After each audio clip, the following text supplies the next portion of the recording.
జీ5 ఉండగా మీ favourite TV shows ని మీరు అస్సలు మిస్ అవ్వలేరు. Complete free. మావయ్య, మీరు నన్ను అనుమానిస్తున్నారా? నాకే పాపం తెలీదు మావయ్య. ఆ మందరాన్ని ఆ కిషోర్ అనేవాడు ప్రేమించానని వచ్చాడు కదా, వాడే కారణం. వాడెక్కడున్నాడు రాజు? భద్రంగా పదిలంగా ఒకచోటున్నాడు పెద్దయ్య. మన వాళ్ళు చాలా పద్ధతిగా సౌకర్యాలతో చూసుకుంటున్నారు. వాడికి కూడా డిఎన్ఏ టెస్ట్ చేయించాల్సిందే. నాకు తనాపరా భేదం లేదు కదా. అది నిజమే కదా పెద్దయ్య. తమ్ముడు, ఇదేం బాలేదు. నీ మేనలుణ్ణే నువ్వు అనుమానిస్తున్నావా? వీడు నా రక్తంరా. కానీ వీడి రక్తం మందారం కడుపులో పెరుగుతున్న బిడ్డలో కూడా ప్రవహిస్తుందని ఈ సేవకురాలు చెప్తుంది కదాక. అసలు ఫిర్యాదు అదే కదా. అంటే వీడు చెప్పేదానికన్నా ఒక పని మనిషి చెప్పేదే నమ్ముతావా? సేవకురాలు పని మనిషి అనే పదం కరెక్ట్ కాదక్క.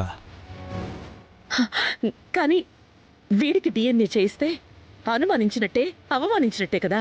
కాదు, ఎడ్యుకేషనల్ మినిస్టర్ ప్రతాప్ సూర్యదేవ్ బంధుప్రీతి పక్షపాతం లేనివాడని ప్రపంచానికి కూడా తెలియాలి కదక్క.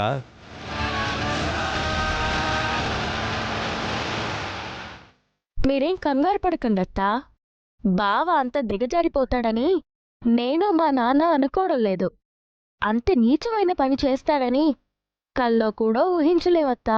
అమ్మాయి గారు, ఒకవేళ దీపక్ బాబు తప్పు చేస్తే? ఆ తర్వాత ఏం జరుగుతుందనేది మా నాన్నే చెప్తారు రాజు. ఏం జరుగుతుంది పెద్దయ్య? ఇప్పుడే ఎందుకురా చెప్పడం? వాడు నా మేనల్లుడు.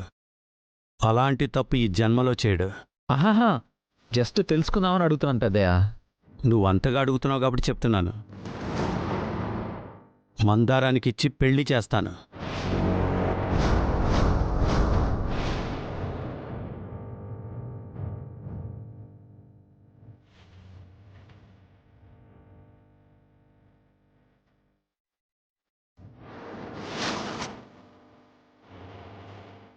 ఒకవేళ పెళ్లి చేసుకోనంటే?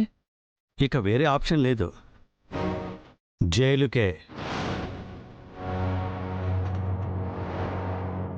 ఇదేంటి తమ్ముడు, బయట వాళ్ళు చెప్తే మనింటి వాళ్ళనే అనుమానిస్తున్నావా? అక్క, వాడు తప్పు చేయలేదని నువ్వు నమ్ముతున్నావుగా? 100కి 100 నమ్ముతున్నాను. అయితే మనకి భయమేంటక్క? మన దీపక్ నిర్దోషని రుజువవుతుంది. రాస్కెల్ ఆ కిషోర్ అని రుజువైపోతుంది. రాజు, డిఎన్ఏ టెస్ట్ కోసం శాంపిల్ కలెక్ట్ చేసుకోవడానికి వాళ్ళు ఎప్పుడు వస్తున్నారు? రేపు మార్నింగ్ వస్తారు పెద్దయ్య. గుడ్. రేపు ఉదయమే మళ్ళీ అందరం కలుద్దాం.